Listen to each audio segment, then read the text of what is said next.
चाहे सगा भाई ही क्यों ना हो, ये तीन चीजें देखकर वह भी छल कर जाता है। दर्शक मित्रों, झील के किनारे एक बहुत पुराना बरगद का पेड़ था। उसी पर एक बुद्धिमान गिद्ध रहता था। पास ही बिल में एक सियार रहता था। एक शाम सियार झील का पानी पीकर लौटा और पेड़ के नीचे आकर बैठ गया।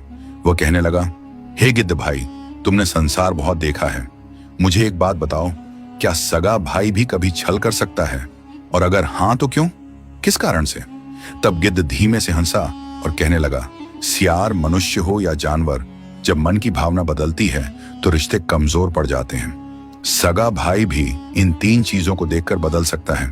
तब सियार एकदम चौंक कर कहने लगा, कौन सी तीन चीजें हैं जिन्हें देखकर सगे भाई की भी भावना खराब हो सकती है? तो गिद्ध एक कहानी सुनाता है और कहता है, हे सियार, तुम इस कहानी को ध्यान से सुनो। तुम्हारे प्रश्न का उत्तर इस कहानी से तुम्हें मिल जाएगा। बहुत समय पहले की बात है। एक शांत और खुशहाल गांव हुआ करता था। मिट्टी के घर, बैलों से जुते हुए खेत, तालाबों का पानी और आपस में मेलजोल रखने वाले लोग, उसी में इनकी दुनिया बसती थी। गांव के लोग सुबह होने से पहले खेतों में निकल जाते थे और स्त्रियां घर, परिवार और पशुओं की देखभाल में लगी रहती थीं। बच्चे धूल में खेलते और बूढ़े नियम की छांव में बैठकर जीवन की बातें सुनाते थे। पर एक दिन ऐसा तूफान आया जिसने उस गांव की नींव हिला दी। जंगल की तरफ से एक विचित्र और भयानक दानव गांव में आ घुसा।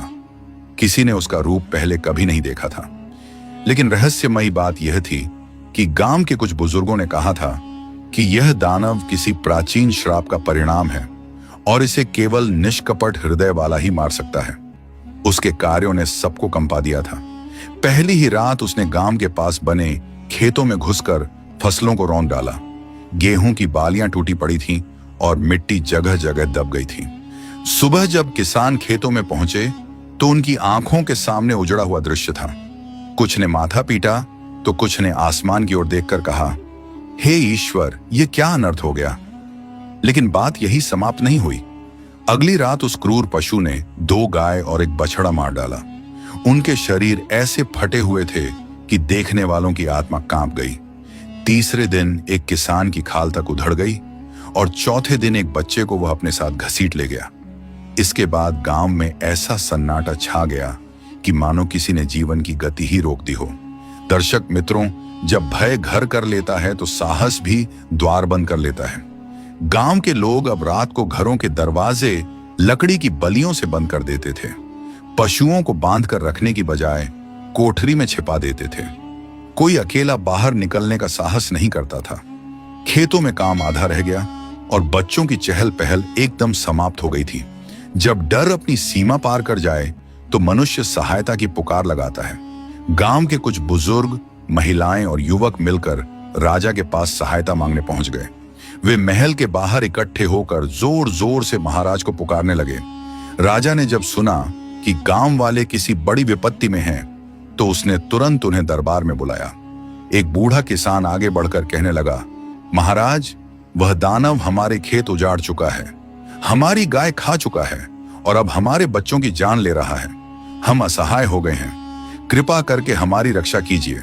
एक और किसान ने कहा, अगर यही हाल रहा तो हम भूखे मर जाएंगे। फसल नहीं, पशु नहीं और प्राणों का भी कोई भरोसा नहीं। राजा ने सबकी पीड़ा सुनी और तुरंत घोषणा की, जो भी इस दानव को मार देगा उसे मैं भरपूर सोना, चांदी और ढेर सारा पुरस्कार दूंगा। घोषणा ढोलन गाड़ों के साथ पूरे राज्य में फैला दी गई, लेकिन कोई आगे नहीं आया। धन कितना भी बड़ा हो, प्राणों के भय से बड़ा नहीं होता। पुरस्कार का मूल्य तभी होता है जब प्राण सुरक्षित हो। मित्रों, इस प्रकार से कुछ और दिन बीत गए। दानव के आक्रमण बंद नहीं हुए, डर बढ़ता गया। खेत सूखने लगे और गांव में रोना धोना बढ़ गया। राजा ने सोचा कि सिर्फ धन की घोषणा से काम नहीं चलेगा। तब उसने दूसरी बड़ी और चौंकाने वाली घोषणा की, जो इस दानव का वध करेगा, मैं अपनी इकलौती बेटी का विवाह उसी से कर दूंगा, साथ में आधा खजाना भी पुरस्कार में दूंगा। मित्रों, यह सुनकर पूरे राज्य में हलचल मच गई। राजकुमारी सुंदर भी थी और समझदार भी। लोग आपस में बातें करने लगे, क्या कोई सचमुच अपने प्राण दांव पर लगाएगा? राजकुमारी का हाथ और धन भला प्राण गवाकर कौन पाएगा? फिर भी किसी ने साहस नहीं दिखाया। राजा भी समझ गया कि डर सोने से नहीं टूटता, साहस से मिटता है। लेकिन उस गांव में दो ऐसे युवक थे जिनके भाग्य अब इस कहानी को मोड़ देने वाले थे।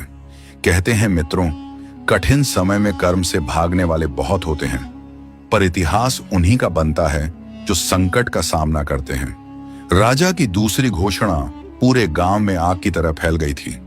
लोग चर्चा करने लगे थे कि जो उस क्रूर पशु को मार देगा वह ना सिर्फ धनी हो जाएगा बल्कि राजकुमारी का पति भी बनेगा। ऐसे अवसर सदियों में एक बार आते हैं, लेकिन खतरा भी उतना ही बड़ा था। गांव के ज्यादातर युवक डर के कारण अपने घरों में छिप गए थे। किसी के मन में यह साहस नहीं था कि वह प्राण देकर पुरस्कार की आशा करें। यही वह समय था जब गांव के एक निर्धन किसान के दो बेटे आगे आए। उनका घर मिट्टी का था, छत पर फूस पड़ी हुई थी और मां के पास इतने बर्तन तक नहीं थे कि एक बार में दोनों बेटों को भोजन परोस सके। पिता बूढ़ा हो चला था और फसल घटने के कारण घर में हमेशा भूख और चिंता का वातावरण रहता था। कई रातें उन्होंने केवल पानी पीकर गुजारी थी। इन दोनों भाइयों में बड़ा भाई शरीर से मजबूत और चतुर दिमाग वाला था। उसका नाम विक्रम था। गांव भर में ऐसे ही जाना जाता था कि जिससे भलाई की उम्मीद कम और अपने लाभ का डर ज्यादा हो। उसे हमेशा लगता था कि संसार चतुरों का है और जो सीधेपन में समय गंवाता है वह मुसीबत ही कमा लेता है। वह अक्सर कहता था, निर्धनता भाग्य से नहीं मूर्खता से आती है। वही छोटा भाई अर्जुन स्वभाव से थोड़ा शांत, विनम्र और बड़ा दयालु था। वो अपने छोटे छोटे कामों में प्रसन्न रहता था, दूसरों की सहायता करता और अपने हिस्से का भोजन भी जरूरतमंद लोगों को दे देता। उसकी मां अक्सर कहती थी कि बेटा, सीधी राह पर चलने वाला देर से ही सही पर सही मंजिल तक जरूर पहुंचता है। जब राजा की नई घोषणा इन दोनों भाइयों ने सुनी तो वे कुछ देर तक चुप रहे। विक्रम की आंखों में अचानक चमक आ गई। उसने सोचा, अगर मैं दानव को मार दूं तो मुझे राज्य, सोना और राजकुमारी सब मिल जाएंगे। निर्धन रहकर बूढ़ा होने से तो बेहतर है कि मृत्यु से लड़कर राजसी जीवन पाया जाए। मरना ही पड़ा तो कम से कम प्रयास करते हुए मरूंगा। दूसरी ओर अर्जुन के मन में दूसरी भावना थी। उसने सोचा, अगर मेरे प्राण किसी और की रक्षा में लग जाए तो यह भी कम नहीं है। गांव डर में जी रहा है। अगर मैं कुछ कर सका तो अच्छा होगा और अगर ना कर सका तो मृत्यु भी व्यर्थ नहीं जाएगी। शाम को दोनों भाइयों ने अपने माता पिता से बात की। बूढ़े पिता ने कांपती आवाज में कहा, बेटा, प्राण देकर धन किस काम का? हमें तुम्हारी आवश्यकता धन से ज्यादा है, लेकिन निर्धनता की पीड़ा अक्सर विवेक को पीछे धकेल देती है। विक्रम ने माता पिता से कहा, क्या आपने कभी सोचा है कि उम्र भर ऐसे ही झेंगे? अगर सफल हुआ तो हम सबकी जिंदगी बदल जाएगी, अगर ना हुआ तो वैसे भी भूख से मर ही रहे हैं। अर्जुन ने चुपचाप सिर झुका लिया। उसकी मां की आंखों में आंसू आ गए, पर उसने कोई रोक टोक नहीं की। बस इतना बोली, अगर जाना ही है तो ईश्वर का नाम लेकर जाना, लालच के लिए नहीं, लोगों की भलाई के लिए लड़ना। सुबह होने से पहले दोनों भाई तैयार हो गए। विक्रम मजबूत डंडा और लोहे की धारदार तलवार लेकर निकला। उसने अपने जूते भी पहने और कमर में छोटी छुरी बांधी। अर्जुन ने केवल एक साधारण लाठी उठाई और एक पुराने थैले में रोटी बांध ली। चलने से पहले मां ने दोनों का माथा चूमा और कहा, जिस रास्ते में स्वार्थ चलता है वहां साथ नहीं चलता बेटा। राजा के सैनिकों ने दोनों को महल में बुलाया। राजा ने उनकी वीरता की सराहना की और कहा, तुम लोग 2 दिशाओं से निकलो, शायद वह दानव किसी को मिल जाए। जो लौटेगा वो अकेला लौटना चाहिए, जीत कर। उसके इन शब्दों में इशारा तो था, पर भावनाएं नहीं थीं। गांव वाले उन्हें दरवाजे तक विदा करने आए। कुछ ने आशीर्वाद दिया, कुछ ने मन ही मन ईश्वर से प्रार्थना की। विक्रम चलते चलते बोला, देखते हैं किस्मत किसकी सुनती है, शक्ति की या भोलेपन की। उसके चेहरे पर व्यंग और घमंड दोनों थे। अर्जुन बस मुस्कुराकर बोला, अगर मैं वापस ना लौटा तो हमारे माता पिता का ख्याल तुम रख लेना। उसकी बात सुनकर कई लोगों की आंखें भर आईं। दोनों भाइयों के रास्ते वहीं से अलग हो गए। विक्रम पश्चिम दिशा की ओर बढ़ा, जहां मदिरा की दुकानें, कुछ सराएं और गहरी झाड़ियां थीं। उसका विचार था कि पहले तैयारी कर लें, फिर आक्रमण करें। अर्जुन जंगल के शांत हिस्से से पूर्व दिशा की ओर चला। वो रास्ते में पेड़ की छाल और पक्षियों की आवाजें सुनता हुआ बढ़ रहा था। उसे पता नहीं था कि वहां उसे क्या मिलेगा, पर उसके कदमों में डर नहीं था। कहते हैं लालच आदमी को वीर नहीं बनाता, बस अंधा बना देता है। लेकिन भावना साफ हो तो कदम कांपते हुए भी मंजिल तक पहुंच ही जाते हैं। मित्रों, जंगल का रास्ता जितना लंबा था उतना ही अनजाना भी था। अर्जुन चुपचाप आगे बढ़ रहा था। ना उसके चेहरे पर घबराहट थी, ना उसके कदमों में उतावलापन। उसकी चाल ऐसी लगती थी जैसे वह किसी युद्ध के लिए नहीं, बल्कि किसी सच्चाई की खोज में निकला हो। उस समय एक बात उसके मन में बार बार गूंज रही थी, अगर भावना साफ हो तो राहें खुद रास्ता बना लेती हैं। सुबह का समय था। पेड़ों पर ओस की बूंदें चमक रही थी। हवा में नीम और जंगली फूलों की हल्की सुगंध थी। अर्जुन ने एक जगह रोटी निकालकर खाई और थोड़ा पानी पिया। उसके साथ ना घोड़ा था, ना साथी, ना कोई हथियार, बस एक सीधी लकड़ी और एक सीधा इरादा। काफी दूर निकलने के बाद अचानक उसने झाड़ियों के पास सरसराहट सुनी। पहले लगा कोई जंगली जानवर होगा, पर फिर झाड़ियों से देखा कि धीरे धीरे एक साधु निकलकर उसके सामने आ खड़ा हुआ। उसका कद बहुत छोटा था, लेकिन उसकी आंखों में अजीब चमक थी। बाल सफेद थे, चेहरा झुर्रियों से भरा था। पीठ पर जानवरों की खाल से बना थैला था और हाथ में चमकदार नीले रंग का त्रिशूल था। अर्जुन ने हाथ जोड़कर नमस्ते किया और कहा, आप कौन हैं बाबा? इस रास्ते पर अकेले कैसे आए हैं? तब वह साधु मुस्कुराया। उसकी आवाज धीमी और बहुत असरदार थी। कहने लगा, मैं उन लोगों के सामने आता हूं जो लोभ के लिए नहीं, लोक कल्याण के लिए चलते हैं। तुम्हारे कदमों में स्वार्थ नहीं था, इसलिए मैं यहां खड़ा हूं। अर्जुन चकित था, प्रशांत। उसने पूछा, मैं तो बस गांव को बचाने निकला हूं। मरना पड़ जाए तो कोई दुख नहीं, पर कोशिश अधूरी न रहे। साधु ने उसकी आंखों में झांक कर कहा, धन के लिए निकले होते तो मैं राह बदल लेता, मगर तुम दया और साहस के कारण यहां आए हो, इसलिए यह त्रिशूल तुम्हारा है। उसने अपने हाथ में पकड़ा हुआ त्रिशूल आगे बढ़ाया और उसे दे दिया। वो त्रिशूल साधारण नहीं था, लोहे का नहीं था, जैसे किसी रहस्यमयी धातु से बना हो। उसका रंग गहरा नीला था, लेकिन चमकती धार ऐसी कि सूरज की किरणें उस पर रुककर लौट जाएं। अर्जुन ने देखा कि त्रिशूल पर प्राचीन लिपि में कुछ लिखा था जो चमक रहा था। अर्जुन ने सावधानी से वह त्रिशूल अपने हाथ में लिया और बोला, इतनी कीमती चीज मैं कैसे ले सकता हूं? तब साधु मुस्कुराया, जब वो क्रूर पशु तुझ पर झपटेगा तो तुझे हिचकना नहीं है।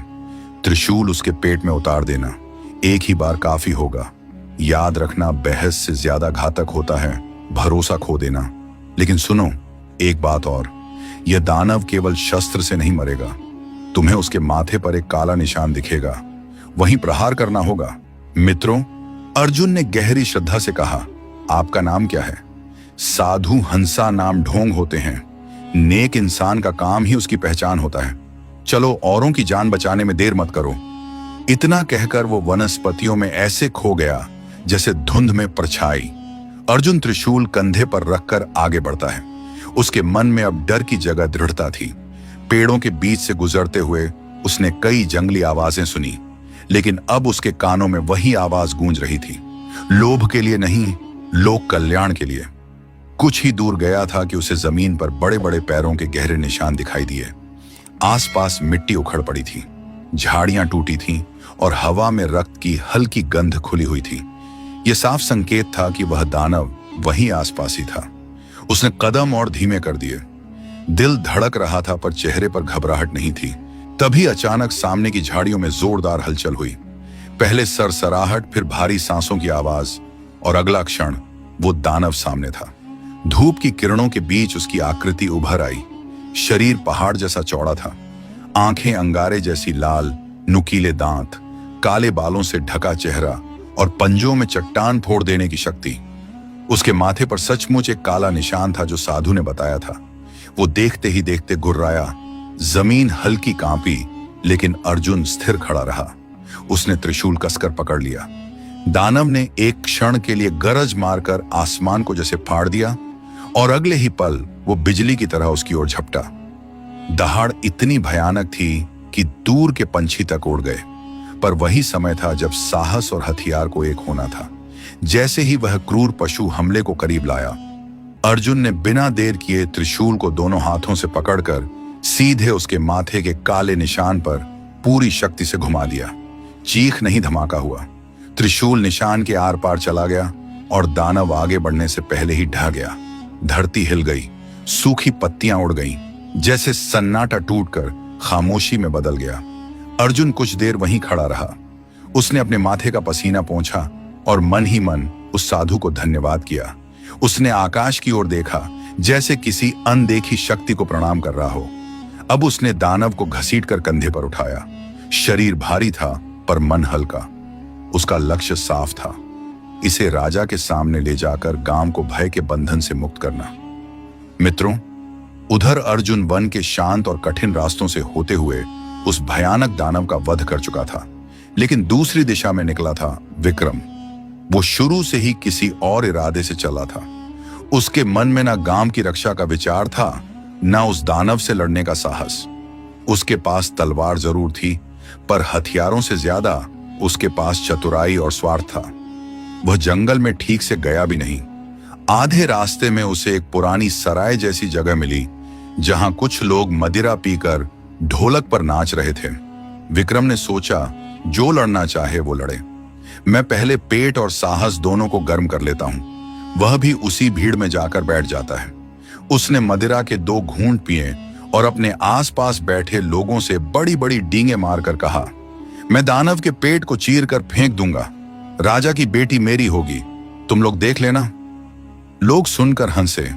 कुछ ने उसकी बात पर हामी भरी, लेकिन असलियत यह थी कि वह खुद अंदर से डरा हुआ था।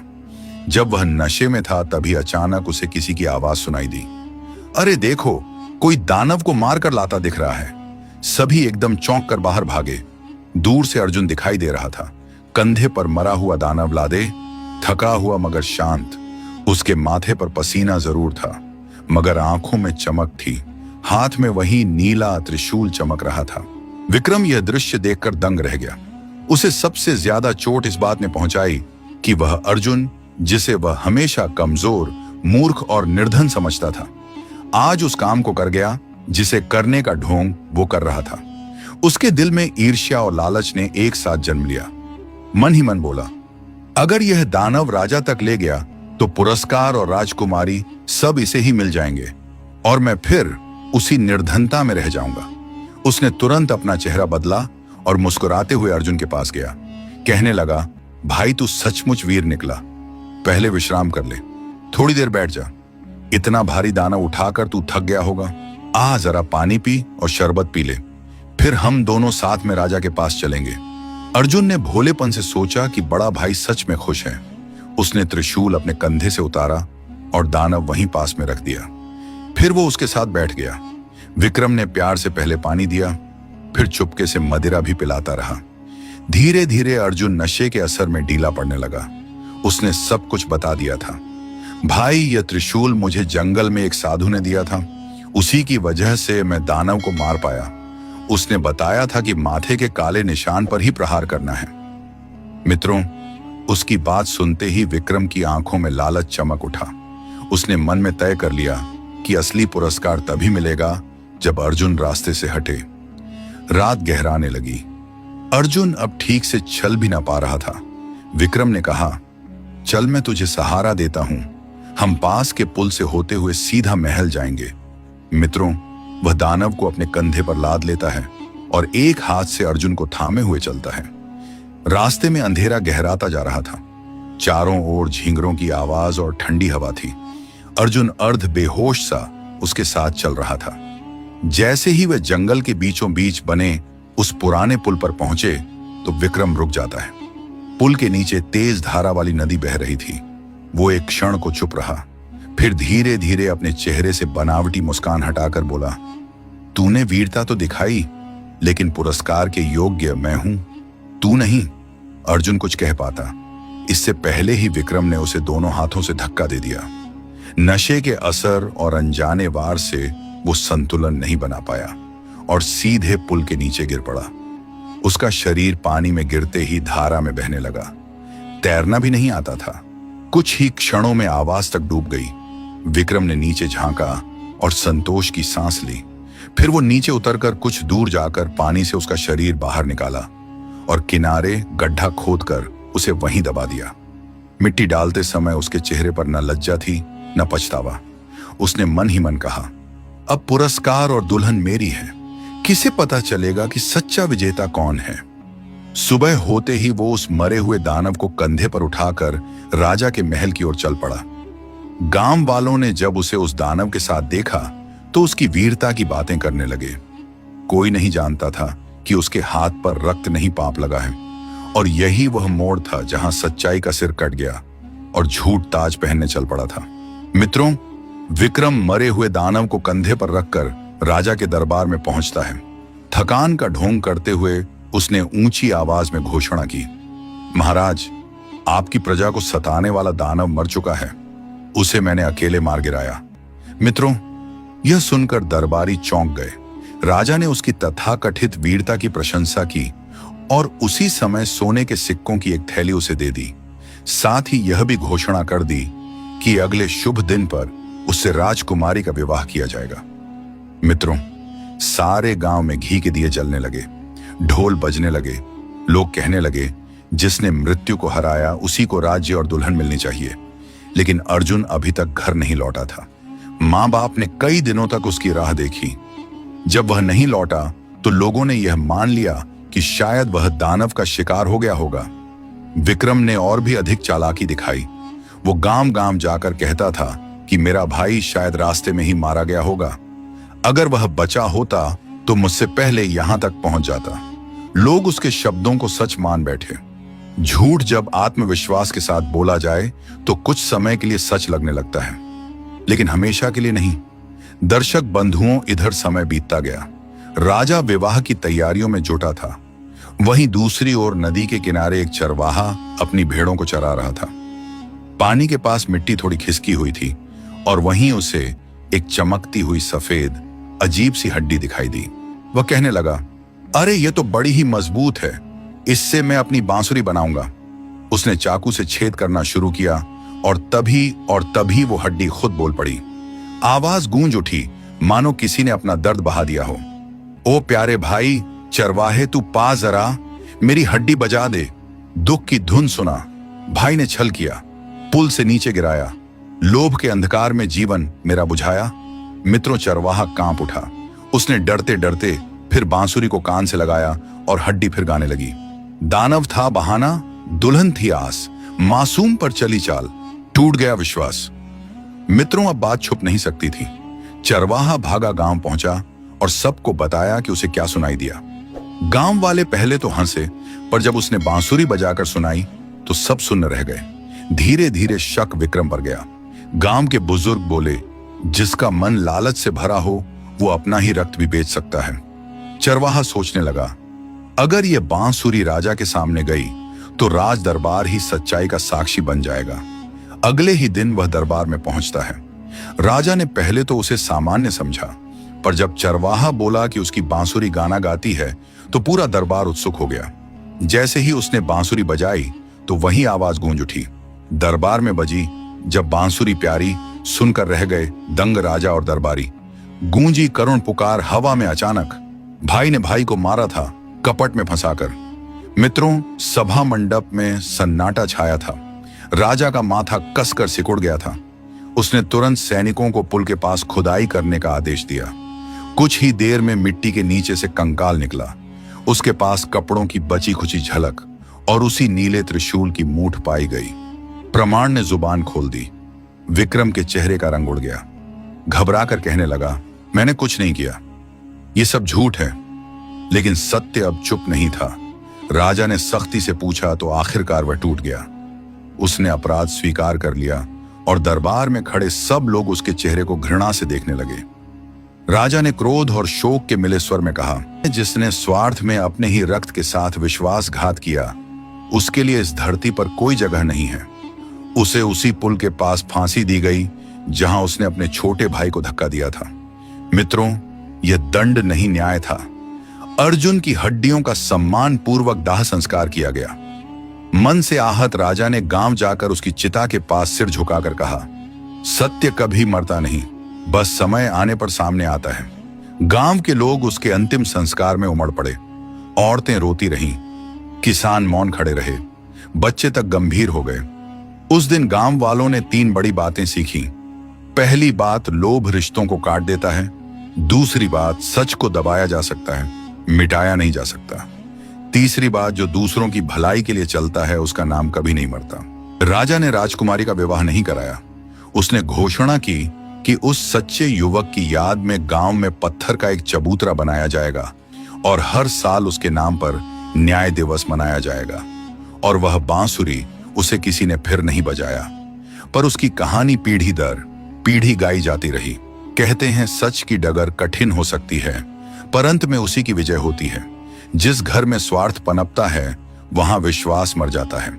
मिट्टी सब ढक सकती है, पर इंसाफ की हवा देर स्वेर सब उखाड़ देती है। गिद्ध ने कहा, हे सियार बंधु, अब मैं तुम्हें बताने जा रहा हूं वे 3 चीजें कौन सी हैं जो सगे भाई की भी भावना खराब कर सकती हैं। पहली है धन, दूसरी है सत्ता या पद, तीसरी है स्त्री की लालसा और विवाह का स्वार्थ। सियार ने सिर टेढ़ा करके पूछा, सिर्फ इनसे ही धोखा होता है? धन, पद और विवाह, यह 3 परीक्षाएं ऐसी होती हैं जिनमें कई बार सगे रिश्ते भी असफल हो जाते हैं। सियार ने पूछा, तो इंसान क्या करें? तब गिद्ध कहता है, रिश्ते रक्त से नहीं भावना से चलते हैं। जिस दिल में लालच घुस जाए वहां प्यार दम तोड़ देता है। चंद सिक्के, थोड़ा सा पद या किसी और के पास मिलने वाला सम्मान, ये सब मिलकर भाईचारे की जड़ काट देते हैं। मित्रों, 3 चीजें उन्हें याद रखना जो भाईचारा तोड़ देती हैं। पहला, धन का लोभ, जब जेब भारी होते ही कई दिल हल्के हो जाते हैं। दूसरा, सत्ता या पद का घमंड, कुर्सी इंसान नहीं बदलती, उसके भीतर छिपा स्वार्थ उजागर कर देती है। तीसरा है स्त्री का विवाह, लालसा या स्वार्थी आकर्षण, जहां मोह बढ़ता है वहां मोहब्बत बढ़ती है। जब भावना छोटी हो जाती है तब बड़ा भाई भी छोटा साबित हो जाता है। पैसा और ताकत इंसान नहीं बदलते, असली चेहरा दिखा सकते हैं। सच्चे रिश्ते वही हैं जिन पर स्वार्थ हावी ना हो। जो अपनों के साथ न्याय ना कर सके वह दुनिया का न्याय कभी नहीं कर सकता। अंत में गिद्ध ने सियार से फिर एक बात कही, याद रखना सियार बंधु, रिश्ते खतरे में नहीं पड़ते, रिश्तों की भावना खतरे में पड़ती है। और भावना वहीं बिगड़ती है जहां धन, पद और लालसा का साया पड़ता है। सियार ने सिर झुकाकर कहा, अब समझ गया कि सबसे बड़ा भेड़िया जंगल में नहीं मन में बैठा है। दोस्तों, इस प्रकार कहानी पूरी होती है।